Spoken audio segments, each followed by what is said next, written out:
Hi guys, and welcome to another episode of Kabir Considers. In this video, we're going to react to why American interchanges are so tall. Now, this is something I noticed when I was driving around in America. Like, the highway systems in some areas, it's like you've got just so many layers. Like, you've got one going there, one going there, one going there. Like, some of them, I think I saw one that had like 6 different layers or something like that. It's just really impressive. The construction of those systems must be, like, the detail that goes into that, the expense, obviously. But why? There must be a simpler way, because why not just have a massive roundabout, which is what we have here, with, like, 10 different potential exits. So that way you don't have to spend so much building up all of these interchanges. You just take a certain lane if you want to go that way, if you want to go that way, etc., etc.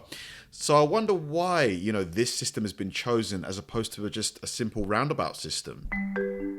This is the Dallas High Five, one of the tallest highway interchanges in the world. That is It gets its name from the fact that there are 5 different levels of roadways crossing each other in this one spot. In some ways, it's kind of atrocious, right?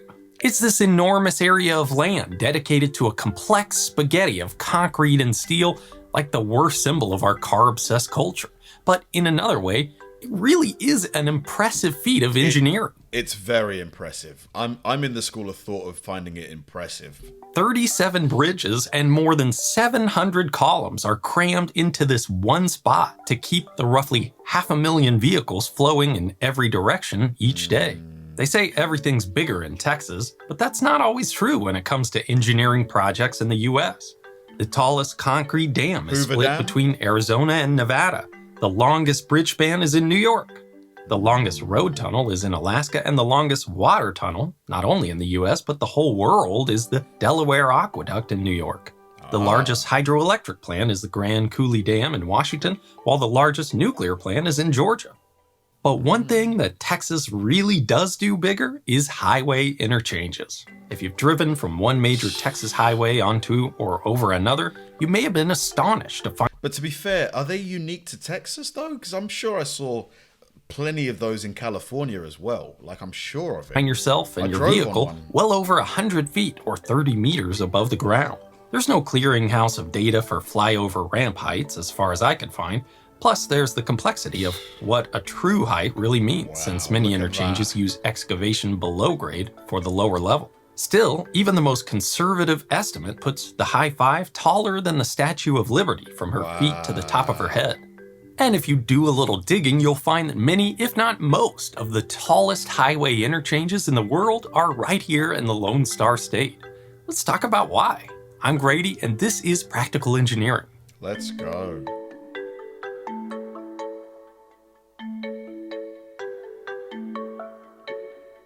The idea of a freeway really started in the 1920s with what's now the Autostrada A8 in Italy, an automobile-only road with controlled access. Freeways are separated from local roads with limited ways to get on and off. And if you've driven a vehicle in the past century, the idea of a controlled access freeway is pretty much taken for granted.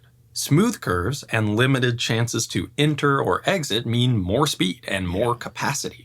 But eventually, those big roads intersect other roads, sometimes other big roads, and that creates an obvious challenge. Unlike most roads that cross at the same level on the ground, or as engineers say, at grade, freeways use grade separation at intersections. Roads go over or under one another. No traffic signals, stopping, or interruptions. Again, this is nothing groundbreaking, but what if you want to turn from one road onto another? Just like that, we've gone from an intersection to an interchange, and this is where things get a lot more complicated. But we have to build up to it. The diamond interchange is probably the simplest way to get grade separation because it kind of half doesn't. Through traffic on the freeway flows right by, in most cases without any need to slow down. But that's not true at the crossroad. Ramps enter and exit the highway at gentle angles and meet the crossroad nearly at right angles. Viewed from... Man, it's so clever, honestly. Like, the people that come up with these solutions, yeah, they deserve the money they make, because to design, it looks simple to us, but, to actually design it and build it and, make sure that it's safe to drive along these things? From above, the ramps form a rough diamond shape, giving the interchange its name. The intersections of the ramps and the crossroad are just that, intersections. They're usually controlled by stop signs or traffic signals. Diamond interchanges can often get away with having just one bridge, a relatively small one carrying the crossroad over the highway. So this can be the cheapest and easiest type of interchange to build. But those intersections create limitations on how much traffic it can handle, so it's really only used when the crossroad is a minor one. Right. This kind of interchange is sometimes called a service interchange, in contrast to a system interchange, Wow, where look two at that. controlled access highways So cool cross. looking. As traffic increases, the only way to increase capacity is to eliminate at-grade intersections. So the largest interchanges implement grade separation for every lane. The classic system interchange is the cloverleaf. 4 ramps form a diamond, usually for the right-hand turns. These are directional ramps. That is, they curve toward the ultimate direction the traveler's trying to go. You exit right and end up driving to the right. The other 4 ramps give the cloverleaf its name. The loop ramps, usually used for left-hand turns, curve around while ascending or descending so they can cross over themselves. So you can get traffic flowing in any direction with no at-grade intersections and just one bridge. Can you imagine, like, you brought someone from the 1400s, like, and you gave them an aerial shot of this interchange system? Like, you put them in a helicopter and you let them see, they would think, what is this witchcraft? They would be thinking, how? Like, because it is, I think it's a marvel of human ingenuity that we can build things like this. The loop ramps make the whole thing look like a 4-leaf clover, but finding yourself on this type of interchange doesn't usually feel very lucky. For one, the loops are often pretty tight, requiring motorists to slow way down. And for two, there's the weave. Consider traffic entering the highway from one of the loops. In the same place, vehicles are trying to get back up to speed and merge left onto the freeway. Drivers trying to exit the highway are slowing down and moving right. This inevitably creates traffic as people struggle to merge and cross Slow paths down, with one speed another. up, yep, Along yep. with suboptimal traffic conditions, cloverleaf interchanges eat up a lot of land. When cloverleafs were at the height of popularity in the mid-20th century, land was plentiful and there were fewer cars, but as the volume of traffic increased and the cost of land went up, engineers had to come up with new solutions to build better grade-separated highway crossings, and so they did. Now, there's such a huge variety of freeway interchange designs that it would be impossible to cover them all. The turbine, the windmill, the braided interchange, the ITL, mixes of various designs, and more. Each of these balances the constraints of a project like this in different ways: land requirements, cost, capacity, safety, etc. And the design that generally provides the most capacity on the smallest footprint, often for the highest cost, is the stack. Like the cloverleaf, a stack has 4 directional ramps, usually for the right-hand turns. But we move the exit for the left-hand turn off the main highway to avoid the weaving problem and fly them over the middle of the intersection where... So that's why you need to build more, to allow you to be able to allow drivers to bypass, without slowing down this section of traffic. They meet up with the opposite directional ramp. These ramps are often called flyovers, and it's easy to see why. The gentle curves and elevation changes of the stack mean that drivers can safely maintain speed, whether they're going straight through the interchange or changing direction. The curved ramps often bank to the inside of the curve, called super elevation, making it even easier to maintain speed through the turn.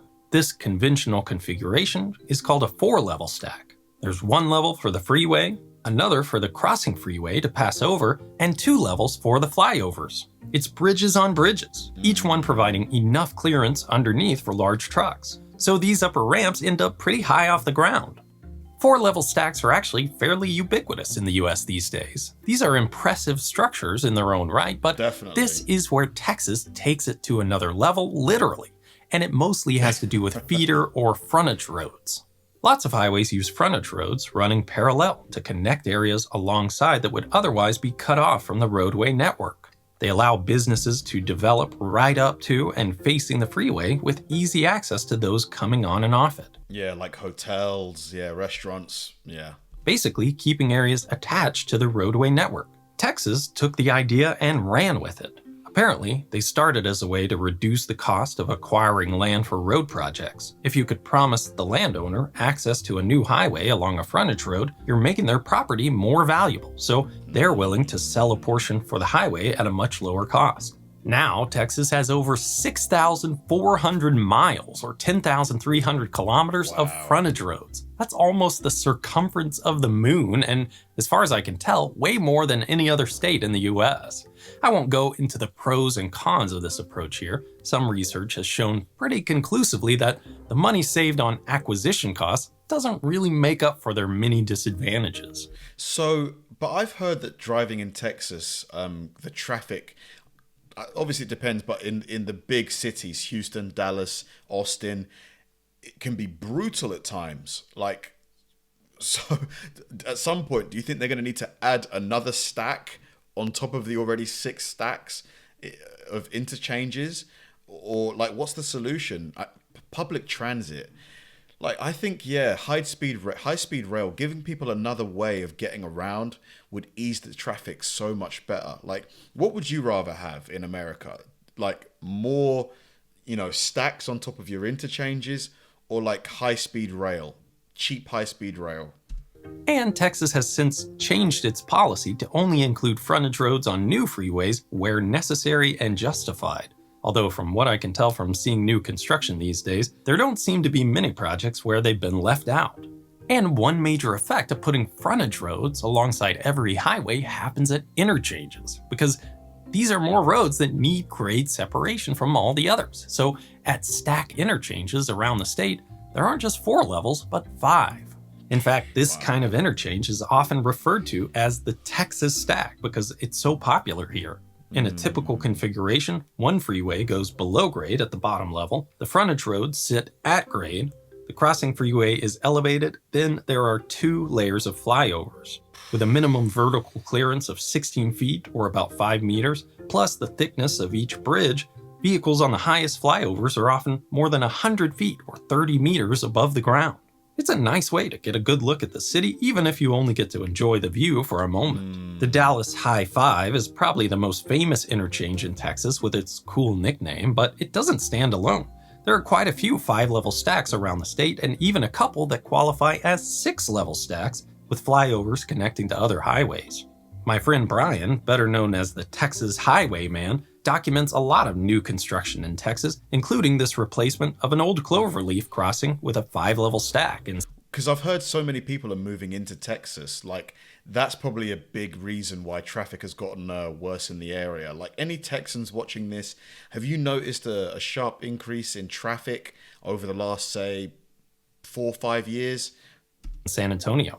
These flyovers will be higher than a 12-story building when they're done. Wow. The frontage roads for this new interchange use a pretty innovative concept. 4 partial roundabouts morph into one funny-shaped roundabout that's been lovingly nicknamed the fidget spinner. Of course, Texas stacks don't only exist in the Lone Star State. The Big I is another famous interchange in Albuquerque, decorated with a tumbleweed snowman each winter.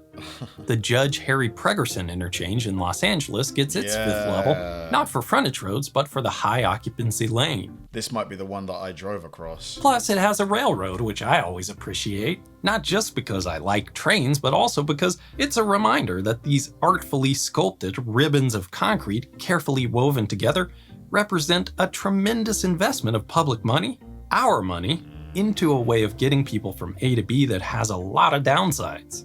Everyone has different thoughts about what a city should look like, but there's a growing recognition that the way we prioritize motor vehicle traffic in the US may not have been the best path forward. And so I admit that my ideal city has a lot fewer of these towering interchanges that kind of stand as a testament to a transportation network that doesn't necessarily reflect our highest values and aspirations. But I still find them pretty impressive in their own right, and whenever I'm in a new city, I try to plan my driving to hit those tallest ramps at the top of the stack to get a bigger, if momentary, perspective on the built environment. It's always a nice reminder of our capacity for grand designs and ambitious projects, even if they might not always be the best solutions. Which is true. Some of the most interesting interchanges I've ever seen were in Beijing. Wow, the traffic is insane. China. I visited my now wife there when she was working as a teacher, and I love seeing how different all their infrastructure is. But planning that trip was an enormous challenge. China blocks a lot of US websites, including some of the services we used to stay in touch. We used VPN.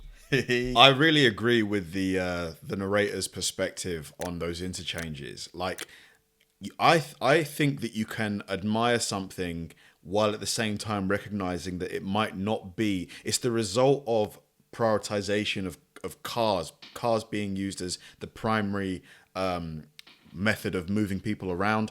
Whereas I think in this modern world, high-speed rail really makes such a difference. Just being able to get around without having to get into a car. I love driving. I love driving, but it's nice to have alternatives, especially when you want to get around in a time of day where there's immense traffic. Like, just having an alternative allows the traffic will decrease because a lot of people will want to avoid the road, so they'll get on the train. And I think they are building high-speed rail in Texas. I just think there needs to be more. Like, put more money into it. It's an investment that will pay off. Like, I really believe that. But in terms of these interchanges, I find them stunning. I find them really, really impressive. Like, human beings, man, we can really build some stuff. Thanks for watching, guys. If you enjoy my videos, please help me out by liking and subscribing.